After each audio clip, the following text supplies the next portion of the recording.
Hello, I'm Richard Nonyard, and you're watching the Baki Graduate University YouTube channel. I want to take a couple of minutes and I want to talk about the SQ3R reading method. This is going to be tremendously helpful for you as you complete the book reviews that are due over the next semester. Now, I know that SQ3R looks a lot like elite speak, but it's not. It's actually a whole lot older. In the 1930s, this method was taught and is still a valid method for students who have a pile of books that they need to get through in order to accomplish the goals of any course.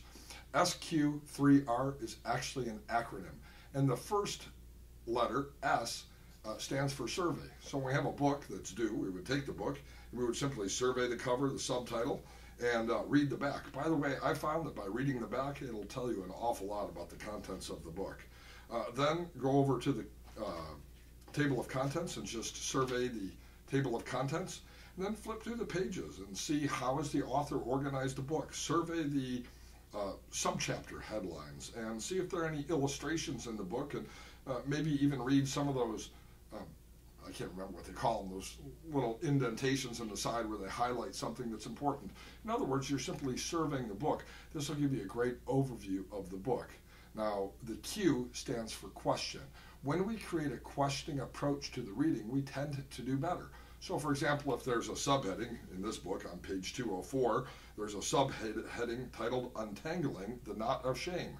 Well, when you see a subheading, create a question out of it. What is the knot of shame? How would one untangle the knot of shame? Because when we ask a question in our own mind, it asks us to come up with an answer that increases our comprehension. Also, a lot of books have questions at the end of each chapter, and even if they're not assigned to you, actually go through those questions and find the answers, and you'll find that your comprehension is tremendously boosted. And of course, the most important question is, what is the thesis? Please never read a book past chapter 1 without putting a star in the book where the author has written their thesis. They do this in every single book. Sometimes it's a little bit disguised, but when you find it, that will tell you exactly what you're going to be looking for in all the rest of the pages. Now, the first R is read.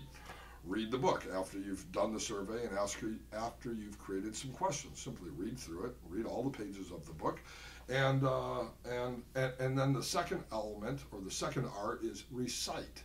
What I mean by recite here is recite or recall, and ask yourself at the end of each chapter, what were 3 things that I learned in this chapter?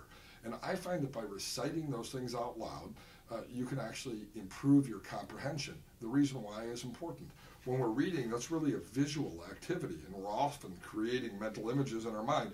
When we actually put the book down and we recite out loud, 3 things that I learned in this chapter were 1, 2, 3. We also learn through an auditory process, and that can be important. Now, the last R in the SQ3R is simply review. Books are often assigned at the beginning of the semester. Tests, quizzes, reports are often due at the end of the semester. But because you've done a great job comprehending the book so far, when you get to the review section, you can simply look at the front, look at the back, look at the table of contents. You can review some of the questions you may have noted on some of those pages, and you're going to find that your book review scores go dramatically up, and your time management skills are more effective, and that overall you feel like you have a better comprehension of the reading material. Again, you're watching the Baki Graduate University YouTube channel. Please subscribe and like our page. You can also join our discussion at BGU Group.